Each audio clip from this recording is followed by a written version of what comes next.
머글이라는 직업은 전체 이제 물샐 틈 없이 다 옷을 다 입고 이제 안경이 이렇게 달려 있는 그런 제복을 입고 그 바닷속으로 들어가서 거기서 작업을 하는 거예요.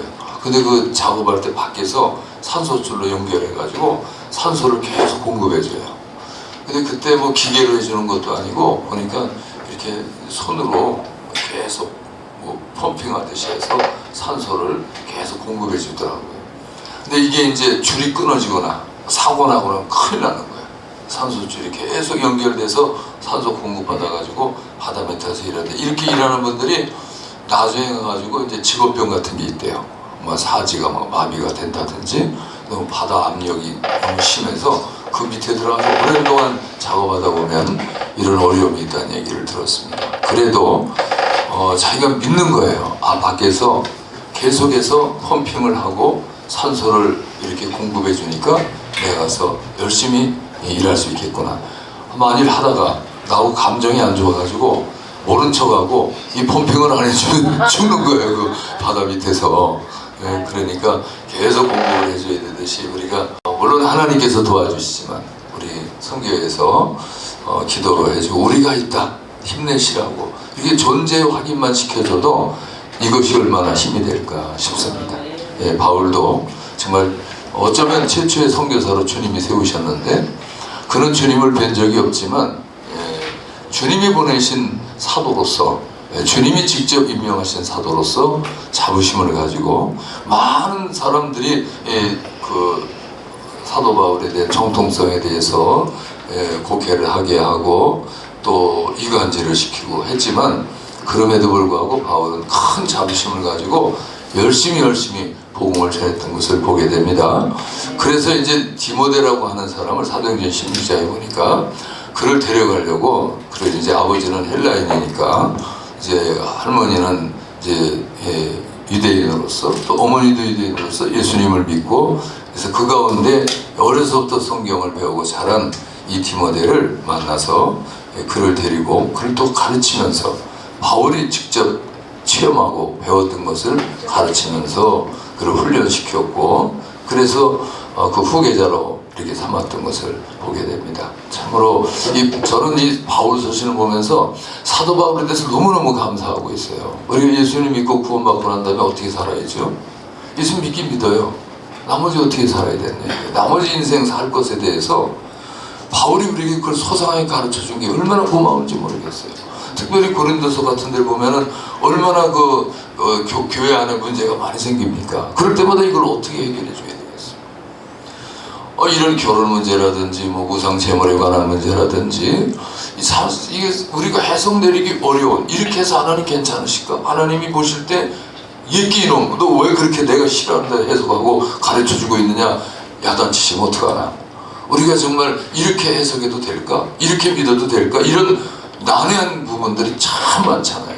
그런 것들을 내가 주께 받은 것은 하고 바울이 그렇게 고린도서에도 고백하듯이 주께 직접 받아가지고 뭐 베드로한테 가가지고 들은 것도 아니고 요한한테 가서 배운 것도 아니고 야고보한테 가서 예수님이 살아계실 때 어떻게 가르쳐 주십니까? 이럴 때는 어떻게 합니까? 저렇게 어떻게 하십니까? 이렇게 물어서 한 게 아니고 직접 주님께 받았다는 거예요. 할렐루야. 이게 얼마나 감사해, 부럽더라고요. 그 바울이 우리가 예수님 믿고 나머지 육체의 남은 기간을 사는 동안에 주님이 다시 올 때까지의 그 어간이 얼마나 깁니까? 한순간이라도, 아니 한 며칠 동안이라도 우리가 정말 하나님 앞에 바른 마음을 가지고 신앙생활 한다는 게 쉽지가 않잖아요. 그런데 그 긴, 우리가 젊어서 구원받고 아니 어려서 구원받고 신앙생활 하면서 이제 어떤 사람은 40평생 50평생 사는데 이렇게 그 이상을 살면서 그 긴 육체의 남은 기간 동안을 우리가 이 육체를 가지고 어떻게 생활해야 될까, 어떤 마음가짐을 가지고 어떤 자세로 어떻게 하나님을 섬겨야 될까에 대해서 굉장히 두려울 때가 많잖아요.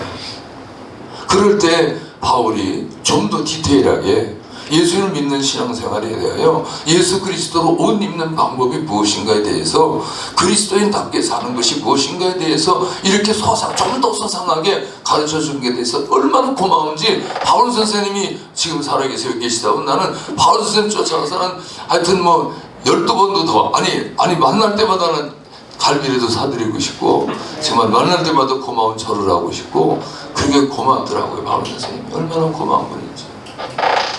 그래서 이 바울 선생이 이제 자기 아들처럼 생각한 디모데한테 여러 가지 편지를 보내가지고 그를 사랑하는 마음으로 먼저 편지 보내고 먼저 편지를 보낸 것은 대부분 거의 공적인 내용이 들어있지만은 이제 이 후서 보낸 것에는 사적인 내용이 들어있고요. 그가 이제 마지막에 세상 떠날 날이 얼마 남지 않았잖아요. 1차 투옥됐다가 잠시 석방됐다가 또다시 수감이 돼가지고 아마도 그때는 네로 황제가 방화범 주범자로 몰아가지고 이제 아마 이 바울을 이렇게 극형을 시킬 그것을 감지를 했을 것 같아요. 그러니까 이제 여기서 바울은 더 이상 석방될 기미가 없다라고 생각하고 이제 마지막 마감을 하는 내용들이 이제 4장에도 기록되어 있지 않습니까? 바울이 그런 아들같이 여기는 디모데에게 정말 사랑하기 때문에 유언 같은 이 말씀을 남긴 것이라고 봐도 과언이 아닌데 이 말씀을 이제 전해주면서 디모데로 하여금 어떻게 그가 에베소 교회에서 목회를 하고 지낼 것인지 개인적으로 너무 사랑하는 아들처럼 여기는 디모데에게 자상한 이런 마음으로 편지를 보낸 것이 디모데 후서라고 볼 수가 있는데 그는 먼저 하나님의 뜻으로 말미암아 그래서 하나님의 뜻으로 우리가 매사에 살면서 하나님의 뜻을 앞세우고 산다는 게 얼마나 중요한지 몰라요. 정말 하나님의 뜻이 어디 있을까? 바울은 굉장히 민감했잖아요. 그래서 사도행전 16장에도 보면 그가 아시아로 가려고 복음을 전하러 갔지만은 성령께서 막으셨다. 또 비두니아 쪽으로 갈렸지만은 또 예수의 영이 막으셨다. 사실 성령님이 막으셨다, 예수님의 영이 막으셨다라고 말할 정도로 된다면 얼마나 민감했겠느냐. 얼마나 하나님 앞에 기도하면서 우연이 아니라 이렇게 일어나는 일들이 또 어떤 일을 해서 막혔는지는 모르지만 이런 막힌 사정에 대해서 이것이 하나님이 막으신 것이라고 이렇게 말할 수 있도록 된다면 이거 얼마나 많이 영적으로 민감한 신앙생활을 했기 때문에 이렇게 할 수 있겠는가. 이것이 우리에게 정말 필요하고도 생각합니다. 그래서 그가 들어와서 기도하다가 환상을 보는데 주님께서 나타나셔가지고 바다 건너가서 더 마게도냐 가서 복음을 전하라 이렇게 하신 게 아니고 바울 같으면 주님과 너무나도 가까이 계시받고 가까이 지냈기 때문에 그렇게 모시고 살았기 때문에 직접 주님이 지시하셔서 그대로 가겠다 이렇게 목숨 걸고 가는 거죠. 근데 그게 아니고 마게도냐 사람이 우리 바다 건너와 도와달라는 이 환상을 보고 하나님께서 이 소아시아 내륙으로 가서 복음을 전하는 게 할 게 아니라 바다 건너가가지고 저 마게도냐에 가서 복음을 전하라고 하시는 것이로구나 라고 간주했다는 거. 우리가 이제 기도하다가 명쾌하게 하나님 음성을 들었다든지 이런 계시를 받은 게 아닐지라도 여러 가지 주위 환경 또 꿈에 또는 환상에 이런 것들을 다 앞에서 하나님께서 이번에 이런 뜻을 두고 계시구나 라고 하는 걸 감지할 수 있다면 얼마나 우리가 목회할 때 이게 참 유익하겠어요. 근데 아주 주님이 직접 말씀해 주시면 더 좋은데 그렇지 않을 때가 많잖아요. 이게 진짜 하나님의 뜻인지 하나님 이거 이루어 주시라고 내가 이렇게 할 거야 저렇게 할 거야 막 기도할 때 주님이 나타나시고 이렇게 하라 저렇게 이게 분명하게 아주 그냥 클리어하게 말씀해 주시면 얼마나 좋겠어요. 근데 이거 괜찮을까? 이게 하나님의 뜻인가? 저게 하나님의 뜻인가? 그럴 때가 덜어 있잖아요. 덜어 있는 게 아니라 많지 우리가. 그런데 제가 여기서 위로를 받은 건 사도행전 16장 읽으면서 사도 바울도 그렇게 신령하고 그렇게 기도 많이 하고 영적으로 민감했던 그런 바울도 하나님의 뜻으로 간주하고 과감하게 모든 것 정리하고 마게도냐로 복음전을 갔다는 사실입니다. 그게 맞아 떨어진 거죠. 그게 오류가 아니라 정말 하나님의 뜻을 바로 알고 그리고 그가 순종하고 갔다는 사실입니다. 그것이 기독교 역사에 얼마나 큰 획을 그은 결과가 됐습니까? 그래서 빌립보에도 가서 복음을 전하고 거기서 망신을 당하고 봉변을 당하고 매도 많이 맞았지만은 후회하거나 우리가 뭐 계시를 잘못 받았다거나 우리가 잘못 왔구나 이 길로 오는 게 아닌데 왔나 보다 이렇게 하지 않았잖아요. 매를 맞고 감옥에 들어가서 그 엄청난 그 희생을 치르면서 그러면서도 복음을 전하는 것 이것에 일념하고 그래서 거기 있는 여인 느디아라고 하는 그 여인을 만나고 또 간수장을 변화시키고 물론 귀신 들린 여종도 고쳐주고 그렇게 해서 빌립보 교회가 탄생돼 가지고 훗날 사도 바울이 복음을 전할 때 얼마나 많이 기도해주고 얼마나 많이 물질로 후원해줘서 선교하는 일 바울이 선교하는 일에 얼마나 큰 도움이 됐습니까? 하나님의 뜻을 따라갔더니 하나님이 그렇게 착착 진행시켜줘서 근데 볼 때 하나님의 뜻 가운데 갈지라도 어려움은 있을 수 있다는 거죠. 아니 하나님의 뜻 따라 왔는데 예수님이 성령님이 막으시고 그래서 분명히 계시를 받고 마게도냐를 와가지고 복음을 전했으면 너 잘한다. 모든 것이 비단길처럼 열리고 모든 것들이 다 고속도로처럼 열려야 되는데 가다가 막히기도 하고 매도 맞고 봉변도 당하고 뿐만 아니라 데살로니가 가서 거기서 이제 거기는 뭐 마게도냐 수도니까 얼마나 발전했어요. 실제 가보니 바다를 끼고 있는 아주 깨끗한 도시더라고요. 군사 도시로 아주 옛날부터 아주 정평나 있는 그런 도시인데 거기 갔을 때에도 많은 사람들이 예수를 믿고 돌아오니까 이제 시기가 나가지고 막 유대인 기부인들이 깡패들을 동원해가지고 바울을 죽이려고 하니까 바울이 밤중에 도망가잖아요. 아니 그렇게 주님의 인도하심 따라 뜻 따라 왔는데 왜 도망가야 됩니까? 살해의 위협을 느끼고 도망갔어요. 베레에 가서 복음을 전하는데 거기서 또 할만하니까 또 거기까지 깡패들이 쫓아와가지고 거기도 죽이려고 그러니까 이번에 배 타고 도망을 갑니다. 아덴까지. 아덴 가서 복음을 전하는데 다 받아들이나요? 아레오바고 언덕엔 바위로 다 이루어진 것이었더라고요. 판테온 신전이 있는 그 밑인데 거긴 아주 바위가 천연적으로 그때 바위는 변치 않으니까 아마 2000년 전이나 지금이랑 똑같을 것 같아. 그 성지순례 갔을 때 그것에서 저는 바울이 여기쯤 서서 복음을 전했을까 여기서 했을까 저기서 가서 서보기도 했습니다만은 거기서 많은 철학자들이 모여가지고 바울이 전하는 이야기를 들으니까 그들이 많은 힐랍 신화에 찌들어 있는 그들이 또 하나의 신화를 이야기하고 있구나. 듣고 보니까 하나님의 아들이란 신의 아들이 있는데 와가지고 대신 희생을 당해주고 부활했단다. 그거 재밌다. 한번 들어보자. 뭐 여러 가지 신화에 등장하는 신들의 아들들 신들이 결혼하고 애 낳고 뭐 이렇게 했는데 이것도 보니까 신의 아들이 와가지고 대신 죽고 그 신의 아들이 살아났단다. 이런 이야기를 들으니까 재밌는 거예요. 그래서 모이긴 모였는데 거기서 열매를 거두지 못하잖아요. 다만 몇 사람은 예수님 믿게 되고 그래서 그 보따리 싸가지고 또 그 옆에 고린도로 가잖아요. 고린도는 이제 거기는 항구 도시고 부산도 뭐 여러 옛날에 이제 배가 많이 들어올 때 문물이 많이 이제 비행기보다도 배로 많이 문물 교환이 있을 때 항구 도시는 대단합니다. 거기가 옛 도시들은 항구를 중심해서 도시가 발전하니까 요즘에는 이제 공항을 중심해서 발전하지만 이제는 문물이 그래도 요즘에 그래도 이제 무거운 그 큰 짐들은 이제 바다를 통해 오지만 그러다 보니까 거기 뭐 돈이 굴러다니고 먹을 게 굴러다니고 직업이 또 여러 직업이 생기고 그러다 보니까 고린도에도 이제 많은 사람들의 직업에 군상들이 모이고 그래 많은 사람들이 거기 모이니까 별의별 사람들이 다 있고 그러다 보니 거기서 복음을 전하는데 참 성공하잖아요. 아덴에서는 실패했지만 고린도 가가지고는 성공해서 거기서 1년 6개월 동안 열심히 복음을 전해서 교회를 크게 부흥시켰던 또 특별히 브리스길라 아굴라 같은 사람을 만나가지고 업종이 갔다 보니까 함께 일하면서 난 바울 같은 사람은 대단하다고 봐요. 주님이 주신 권리를 쓰지 않겠다는 거. 야 대단하다. 내가 그 권위 없겠느냐? 내가 바보냐? 나도 쓸 수 있다. 그러나 나 안 쓰겠다. 그거 언제 쓰려고? 주님 나라에서 상으로 바꾸겠다는 거예요. 그 바울이 내가 베드로나 다른 사람처럼 내 자매를 데리고 다닐 권한이 없겠냐? 나 결혼할 수 있다. 나 안 하겠다는 거예요. 결혼 안 하고 불편한 점이 많잖아요. 결혼하고도 불편한 점이 많지만 대부분 그러더라고요. 우리 선생님 이번에 결혼했는데 한수 집사님이 선생님 어때요? 신혼생 생활이 어때요? 재밌습니다. 며칠이나 가나 봐야지. 왜 하필 그 새 신랑한테 그래 한참 꿈에 부풀어서 재밌고 허니문에 꿈을 꾸는데 그래 신혼여행 갔다 왔어요. 잘 갔다 왔냐고. 잘 갔다 왔대. 호주로 가려고 그랬는데 어떻게 비행기가 못 가는 바람에 갑자기 취소돼서 바르셀로나를 갔다 왔대. 거기 가려고 그랬었는데 갔다 왔다 그러니까 그래 재밌었냐? 그러니까 재밌었어요 목사님 좋았다고.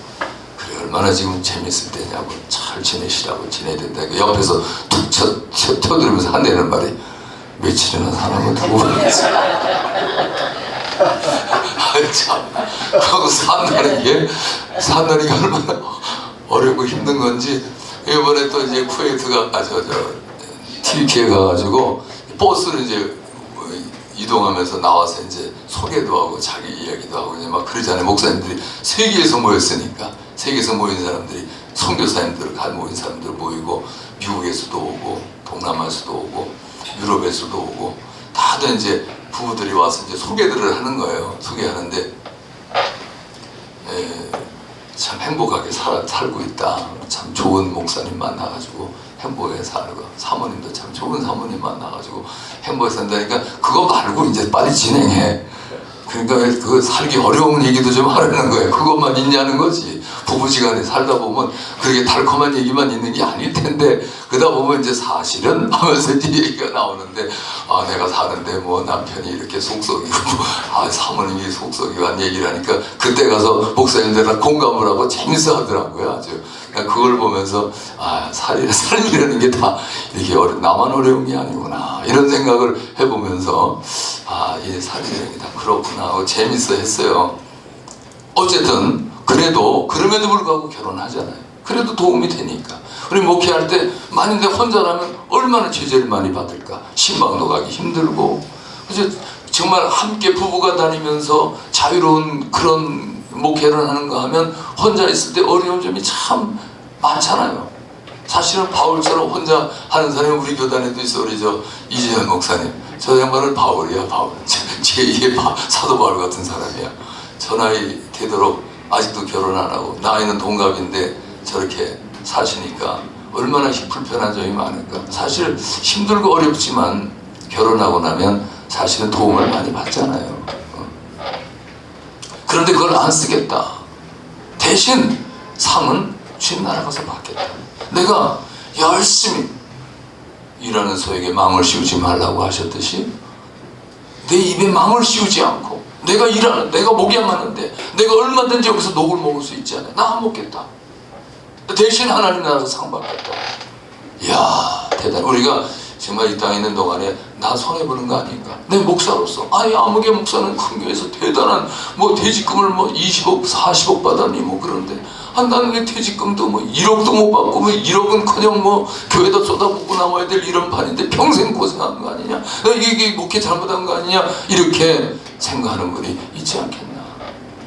나는 그걸 보면서 고린도전서 9장 같은 내용들을 보면서 이 땅에서 우리가 충분히 보상을 못 받고 정말 똑같이 고생을 했는데 어느 교회 목사님은 저렇게 보상을 많이 받고 저렇게 퇴직금도 많은데 난 이게 뭐냐라고 하는 그런 분이 계시다면 기대하시라. 주님 나라 큰 상이 있을 것이다. 그렇게 생각하고 싶어요. 그러니까 자기가 원해서도 원하지 않았던 환경이 그렇든지 어쨌든지 이렇게 정말 우리가 쓸 권한을 다 안 쓰고 찾아 먹을 거 다 안 찾고 바보가 아니라 그것은 다 주님 나라 가면 우리 주님은 빈틈이 없으시잖아요. 다 주실 것이다. 여기 선교사님 계시지만 선교사님이 고생하는 거 주님이 다 보상해 주시라고 믿습니다. 정말 한국에 올 때마다 부러울 거예요. 여기 나도 주저앉아 편안히 목회하고 싶다. 별 생각이 다 드실 거 아니겠어요. 제가 이제 군 생활할 때 전속보관실에 있었거든요. 저 김해 비행단, 김해 공항이 그때 막 생길 때거든요. 그때 이제 그 김해 전술공수비행단, 제5 전술공수비행단이라는데 거기 투스타 되신 그 단장님이 계신, 제가 그 단장님을 모시고 있었어요. 그런데 갑자기 어느 날 이제 초소에서 전화 왔어요. 헌병이 항상 누가 들어오면 여기 자동차 뭐가 왔습니다. 어디에서 누가 왔으면 들여보낼까요? 단장님 만나러 왔답니다. 보낼까요? 그러면 제가 이제 단장님한테 여쭤서 어떻게 할까? 그러면 보내 마라. 여기서 결정하면 헌병대에서 돌려보내고 들여보내고 하거든요. 그런데 전화가 때려는 왔어요. 저는 이제 한병장이니까 한병장님 지금 검은 세단이 지금 몇 대가 지금 들어갔습니다. 그 뭔 소리냐 그러니까 아니 그냥 검문도 안 받고 그냥 들어갔습니다. 지금 막 달려간다는 거예요. 아니 너 미쳤냐 무슨 소리냐 차를 세워야지 뭔 차인지 알려줘야지. 차가 들어갔다니 뭔 차 세단이 지금 몇 대가 들어갔대 또 들어오고 있다는 거예요 계속. 그래서 너 미쳤냐고 아니 지금 뭐 하는 거냐 정문에서 그 확인하고 차 세우고 검문하고 목적이 뭔지 왜 들어오는지 어떤 차인지 알려줘야지. 했더니 문을 이렇게 열었는데 쳐다도 안 보고 그냥 간다는 거야. 차가 막 달려온다는 거야. 달려가 버렸다는 거야. 그래서 막 야단치고 전화기 못 들리겠네. 문이 갑자기 펑크덕 열려. 턱 보니까 뚱뚱하게 생긴 사람이 딱 단장님 계시나? 그래. 누구시냐고 그래. 뭐 대꾸도 안 해. 근데 뭐 단장님 신을 문을 팍 열고 들어가는 거야. 단장님이 앉아서 신문 보고 이러고 다리 걸터 신문 보고 눈이 둥그래가지고 안경 쓰고 있어. 누구시냐고. 나 여기 경비단장이라고. 그게 이제 완스타. 이제 옛날에 말하면 중앙정보부에 소속되는 완스타야. 부산 지역 자기 총 담당이라. 이 사람이 딱 들어오는 거예요. 그러니까 단장님이 앉았다가 깜짝 놀라가지고 일어나서 누구시냐고 그랬더니 나 단장이 경비단장이라면서 딱 보니까 벌써 이게 보통이 아니라 이게 이 사람이 대통령이 여기 온다는 거예요. 지금 박정희 대통령 갑자기 저 진해로 가려다가 김해 여기 공항으로 방향을 틀어가지고 일로 오셨다. 연락도 사전 연락도 아무것도 이렇게 방문하면 사전에 참 연락이 와가지고 이제 다 준비를 다 하거든요. 이 양반이 도로 또 탁 나오더라고. 그러면 날도로 김해경찰서가 빨리 부르라는 거야. 예 알았습니다. 난 모르니까 그게 압도해가지고 전화를 해서 김해경찰서장 서장님이시죠? 그러니까 예 서장님 바꿔주라고 여기다 한 명장입니다. 그러니까 저한테 말씀하시죠. 무슨 경위가 전화 받으면서 저한테 말씀하시죠. 당장 빨리 바꾸라고. 나도 이제 그 포스에 눌려가지고 나도 빨리 바꿔요. 뭐 다 잔소리할 시간이 없어. 빨리 바꿔요. 그랬더니 뭐라고 왜 그러십니까? 나중에 후회받으면 빨리 바꿔. 시간 없어요. 그랬더니 단장님 김해경찰서 단장입니다. 저 경찰서장입니다. 그래. 지금 저 위에 제로안이 오시니까 통신보안으로 전화로 더 이상 얘기 못합니다. 빨리 오시랍니다. 그러니까 예 알았습니다. 전화 끊더니 막 달려왔어. 집차 타고 막. 근데 이제 단장님이 오는데 차가 한 10여 대, 한 12대가 새까만 세단이 똑같은 세단이 쫙 오는 거예요. 뭐 속도를 얼마나 빨리 오는지 이 차가. 그래가지고 보니까 그 차 어떤 차에 탔는지 몰라. 이 박 대통령이. 이 양반이 이제 어디로 갔냐면 관제탑으로 갔어요. 관제탑으로. 이제 단장실에 오실 줄 알았는데 단장실로 안 오고 관제탑으로 가서 브리핑 받겠다고 관제탑으로 갔다는 거. 그 단장님이 그냥 막 긴장이 돼가지고 막 어쩔 줄을 몰라요. 막 옷 입고 챙겨가지고 브리핑으로 가셔서 조금 있다 보니까 경찰서장이 빨리 오는 거라고. 딱 내리더니만 나한테 그래. 경렬 차 기압이 완전히 들었어요. 정신이 없어. 지금 대통령이 오신다. 그래가지고 내가 또 받을 수가 없잖아. 난 그냥 알았다고 그러고 오시라고. 지금 단장님 브리핑 받으러 관제실 갔어요. 빨리 가시라니까. 예 알았습니다. 저한테 그냥 경장한테 얼마나 경장세상에 기업이 들어오지 경례라든지 알았다고 빨리 가시라고. 그렇게 격려받은 사람이에요. 경찰서장한테. 그래가지고 이 양반 이제 브리핑 받고 갔는데 그때 이제 이 얘기하려고 그러는 거예요. 그때 F5A를 타고 그때 참모총장이 이름이 뭐다 옥만호 참모총장이 비행기를 타고 수원에서 테이크업 해가지고 막 5분 후에 랜딩다운 한다고 연락해서 관저타워에서 5분 후에 총장님 랜딩타워에서 랜딩 하신다고 관제타워에서 연락이 왔어요. 그래서 이제 그 보고를 했더니 그 단장이 돌아가라 그래. 돌아가시라 그래. 각하는 원하지 않으시니까 근무처에서 근무 열심히 하라고 그런다고 돌아가라고. 그래서 내가 참모총장한테 돌아가라 그랬어요. 돌아가시라고. 아니 내가 계급이 뭐야? 병정이야. 참모총장 앞에다 눈도 제대로 못 떠. 별 4개 앞에. 예? 근데 내가 돌아가라 했어요. 가시라고. 그래가지고 그분이 알았다고 그러고 돌아갔어요. 내 말 듣고. 왜? 내 뜻이 아니고 각하의 뜻이니까. 나보다 높은 분의 뜻이니까. 여러분 이제 백부장이 고백했듯이 하나님 나라의 영적 질서의 세계도 여기도 질서가 있다는 거예요. 모든 매사가 아버지 뜻이면 끝나는 거예요. 아멘. 아멘이십니까? 아버지 뜻이면 끝나는 거지. 아마 한 말씀 안 하시면 돌아가라고. 그래서 내가 참 단장님 모시고 있으면서요. 단장님이 가다가 한병자 일어나와. 예. 여기 저 잔디가 너무 많이 자랐어요. 잔디 좀 다 깎으라고 행정관 시장한테 좀 얘기해. 예, 알겠습니다. 단장님 가잖아요. 행정관 실장님 중령이야. 행정관 실장이 인사처 담당 다 하거든요. 행정관 실장님, 왜? 여기 잔디가 너무 많이 자랐습니다. 잔디가. 이거 이제 단장님 보시고 이거 지져가시는데 이거 다 깎으셔야 되겠습니다. 이거 되겠습니까? 예, 알았습니다. 하여튼 농담으로 그러지만 웃으면서 그래. 예, 알았습니다. 그렇게 말해줘서 고맙다는 거지. 단장님이 지금 잘 보여야 되거든, 단장님한테. 자기 중령이니까 진급도 있고 하니까. 예, 알았습니다요. 이게 계급사회의 뜻이구나. 웃사람의 뜻이 이렇게 중요하구나. 이제 갑장을실에서 내려온다고 본부에서 연락이 와야 돼. 감찰하겠다고. 특별히 극양대 식당이 청결 유지 같은 거 찾아가는 거 보려고 온다는 거예요. 그래가지고 연락이 오잖아요. 근데 보급대대한테 전화해요. 대대장님, 뭐야? 한병장입니다. 그래, 웬일이야? 지금 본부에서 감찰실장이 투스타거든. 감찰실장님이 오늘 점심시간에 오신답니다. 오셔서 시찰하시면 먼저 급양대로 가신답니다. 급양대 가서 위생시설이 철저한 것부터 철저히 감찰하신다니까 만사에 이상 없도록 준비하랍니다. 단장님 지시입니다. 예, 알았습니다. 전화해도 기압이 팍 들어가지고 제가 그러다가 온 사람이에요.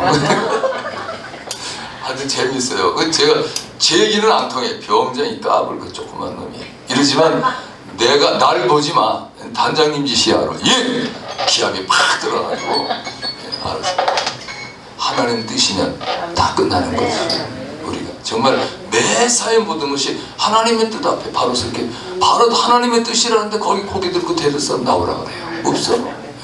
우리가 그 하나님의 큰 뜻에 의해서 부름받았다 대대. 바울은 그 하나님의 뜻에 의해서 자기가 택함을 받고 부름을 받았다는 그런 긍지, 자부심 대단한 거 누가 말립니까?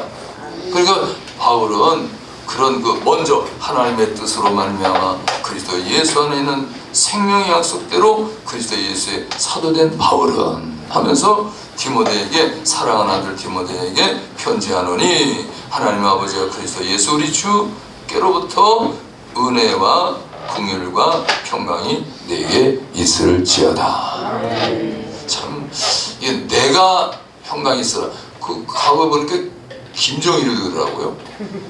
군대여 영원하라. 지가 무슨 신인 것처럼 그러더라고. 지가 사회를 받으면서 지가 신이야 뭐야. 지금 명령을 하는 거야. 군대여 영원하라. 지가 무슨 신이야 뭐 하나님이야. 근데 바울은 자기가 그런 게 아니고 우리 아버지 하나님, 우리 아버지 하나님, 우리 주 예수 그리스도께로부터 은혜와 긍휼과 평강이 내게 있을지어다. 여러분 이게 우리가 대단한 거예요. 여러분 정말 그리스도의 종으로서 엄청난 권위를 받고 있는 거예요. 하늘과 땅과 우주 만물을 지으신 주인이 우리에게 모든 걸 위임해 주신 대로 우리 아버지, 우리 주 예수 그리스도로부터 오는 이 은혜와 평강이 어디서부터 와요? 이 안에서 오죠. 그렇게도 사람들이 원했기 때문에 만나면 샬롬을 인사하잖아요. 평안하뇨. 평안이 있으라. 얼마나 평안이 필요한데 히브리인들은 이 평안을 또 은혜를 구했습니까? 헬라인들은 그렇게 은혜 속에서 은혜의 길을 그렇게 원하는 거 아닙니까? 근데 이것이 사람이 한 것이 아니라 하나님이 주시는 것이다 라고 하는 걸 우리가 언제나 생각하고 사는 게 참 중요하다. 디모데에게 권하는 내용이죠. 내가 밤낮 강구하는 가운데 쉬지 않고 너를 생각하여 청결한 양심으로 조상적부터 섬겨오는 하나님께 감사하고. 그래서 이 바울이 디모데를 생각만 하면 막 감사가 넘치는 거예요. 디모데 대단해. 왜냐하면 내 속에 있는 거짓 없는 믿음이 있음을 생각하기 때문에. 우리가 성도님들 보면서 성도님들의 믿음을 보고 부러워할 때가 있어요.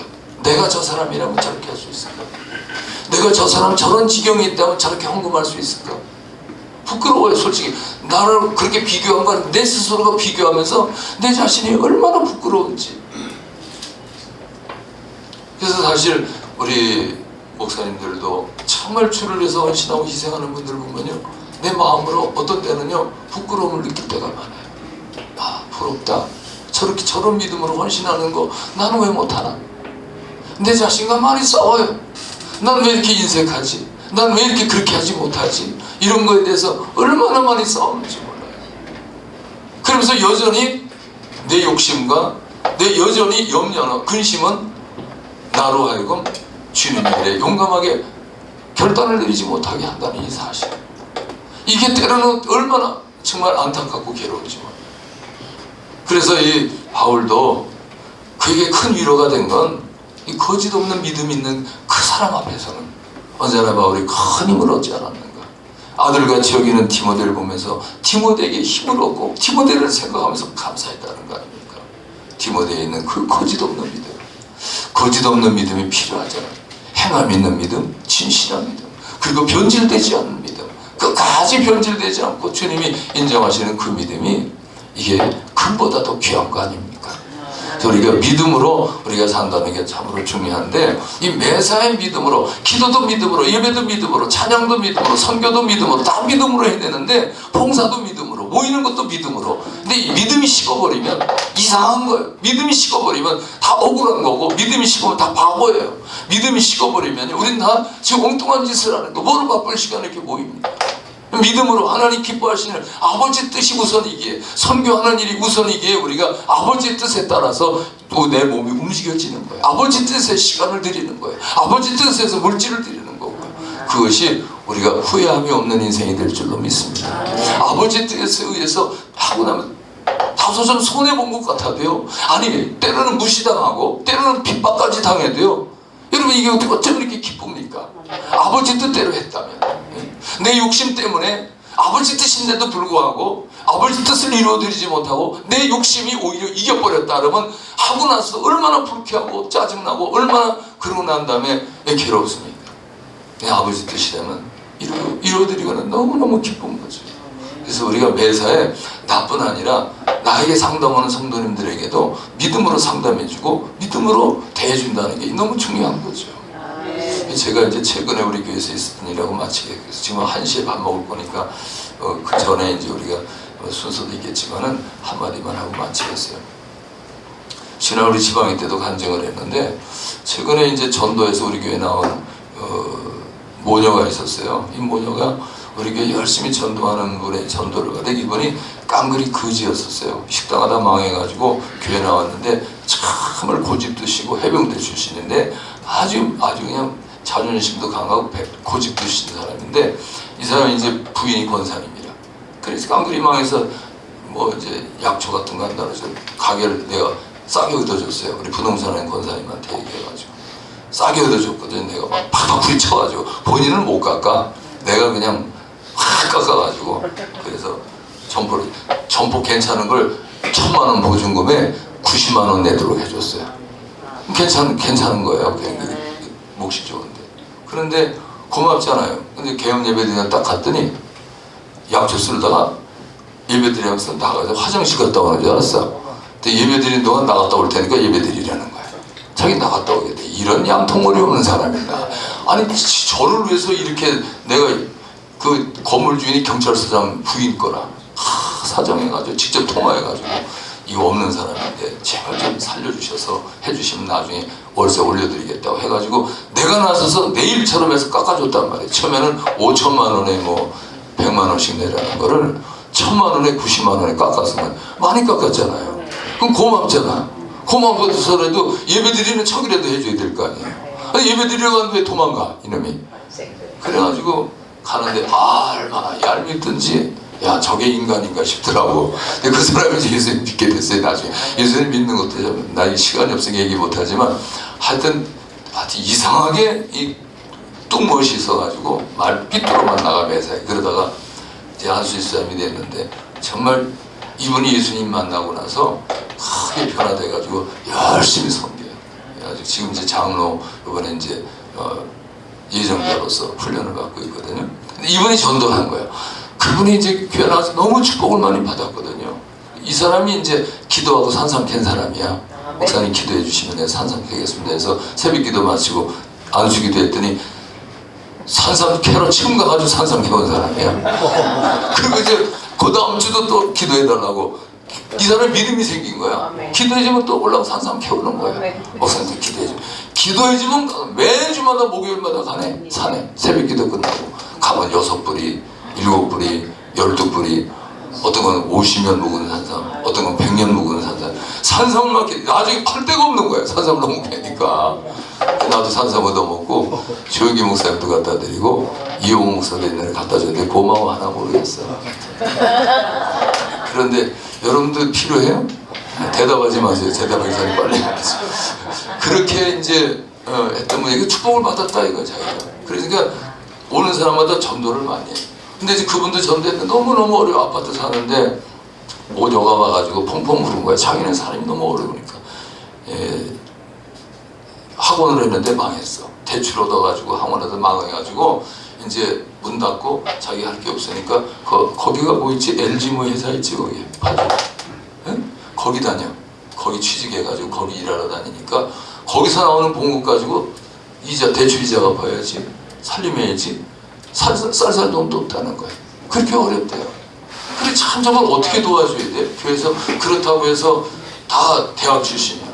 학력이 높은 대단한 사람들인데 그 사람들한테 이게 구제라고 해서 도와주면 자존심이 상할 거 아니에요. 사실 도와주는 것도 쉽지가 않더라고요. 이 도와주고 나면요 자존심 뭉개지고 난 다음에 교회 잘 안 나오려고 그래. 사람도 보기 싫어요. 그래서 이 도와주는 것도 조심해야 되겠어요. 그래서 이걸 어떻게 하면 좋을까 기도만 하고 있었어요. 그런데 이번에 이제 간증 가운데 물질에 축복받기 원하면 물질을 심어야 된다는 거예요. 이건 원리는 그거야. 어렵냐? 어려울수록 물질을 심어라. 그렇게 이제 계속 가르치니까 이분이 교회 나온 지도 얼마 안 된 사람이 새벽에도 맨날 나오긴 하는데 우리도 그런 물질이 필요한데 지금 쌀 돈도 없는데 물질을 심어야 돼. 심을 돈이 없는데 어떡하죠?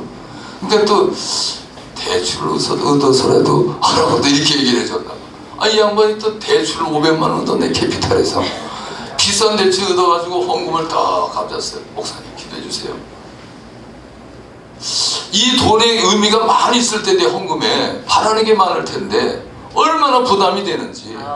왜 없는 사람한테 이렇게 했냐. 나는 이거 그냥 가져가라고 그러고 싶어요. 이거 가져가고 갖고 나중에 하나님이 형편좀 돌아가게 해주실 거야. 그때 가서 되는 대로 헌금해야지.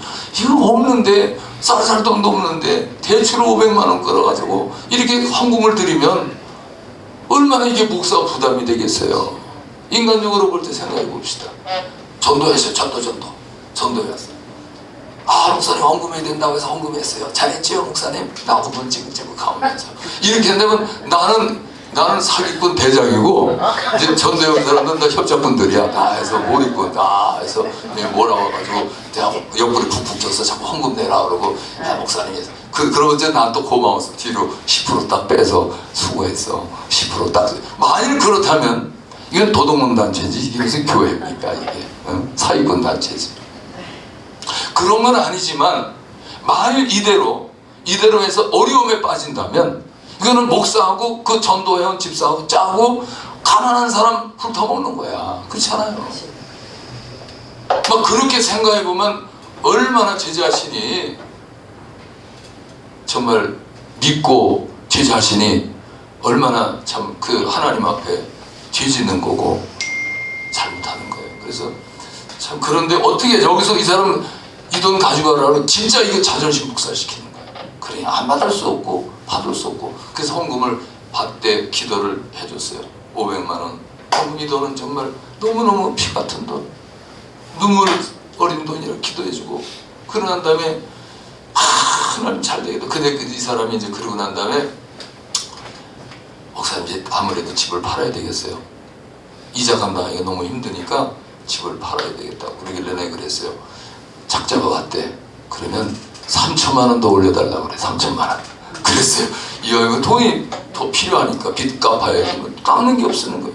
빚 갚고 나면. 그러니까 3천만 원 올려달라고 그래. 근데 시키는 대로 순종을 또 했어. 3천만 원 올려달라고. 더 올려주자면 안 팔겠다고. 근데 예예보시으로 가버려서 안 왔어. 그리고 이제 집값이 떨어지기 시작한 거야. 툭툭툭툭 떨어져. 그러니까 집값이 막 한창 막 고공행진할 때 그때 얘기야. 그러니까 그때 전세 내놓고 정 앞에는 전세 내놓고 그거 갚고 나머지 조그만 돈 한 9천 남으면 요거 가지고 연립주택에다 가게 이렇게 계획을 했는데 내가 기도하면서 나는 뭐 기도를 그거 뭐 특별히 한 건 아니지만 그렇게 기도했지만 내가 거기로 3천만 원 더 받으라고. 근데 3천만 원 더 받아 배짱 튕기는 그 사이에 살 사람은 갚버렸고 그때로부터 집값이 떨어지기 시작해가지고 툭툭 거래가 딱 끊기고 전세 집 팔고 사는 거 다 끊어져 버렸어요. 그리고 지난 거예요. 아시잖아요. 언제부터 떨어졌는데 지금까지 떨어진 거 아니에요. 언제 올라갑니까? 이제 끝났죠. 그러니까 아니 교회 나오면 축복 받는다 그러고 헌금하면 못 받는다는데 또 목사님 상담했더니 목사님이 또 3천만 원 올려받으라 가지고 팔지도 못하고 우리 뭐가 되냐. 지금 뭐 이자가 더블이 됐어요.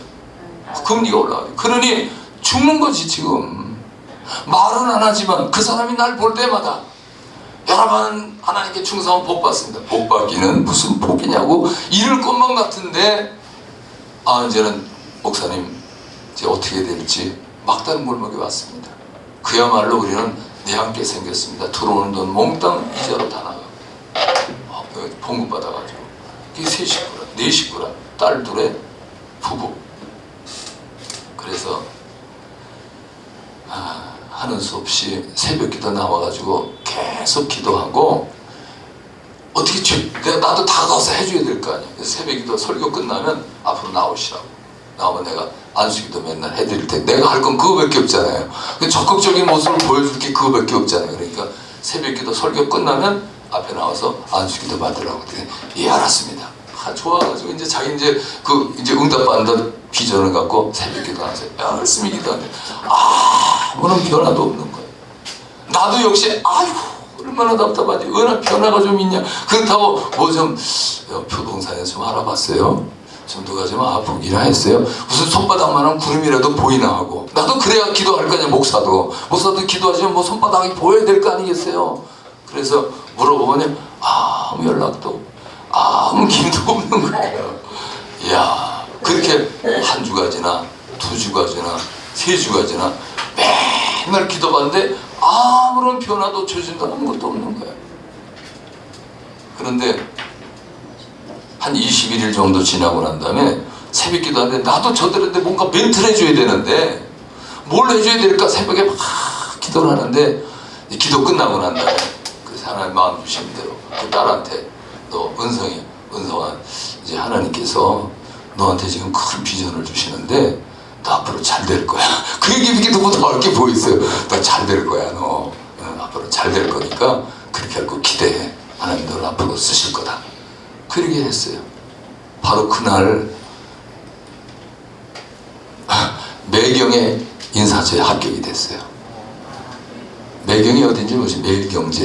매일경제신문에 인사처에 합격이 됐어요. 이게 이제 MBN TV도 연결돼 있잖아요. 거기 합격이 됐어요. 근데 인사처 사람도 크리스찬이고 다 크리스찬이 너무 좋더라는 거죠. 거기 합격 통지서가 그날 왔어요. 또 고려대학교에서 오라고 연락이 왔어요. 국민대학교에서 오라고 연락이 왔어요. 현대 엔지니어링에서 합격됐다고 연락이 왔어요. 한꺼번에 4군데에서 합격 통지서가 온 거예요. 골라가게 생겼어요.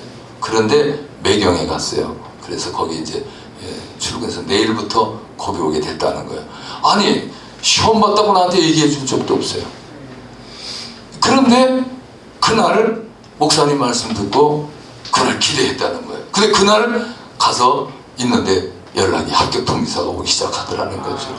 그러면서 어떻게 목사님 알고 그렇게 했냐는 거야. 내가 알기는 뭘 알아. 성령께서 그냥 마음에 주시는 대로 한 거지.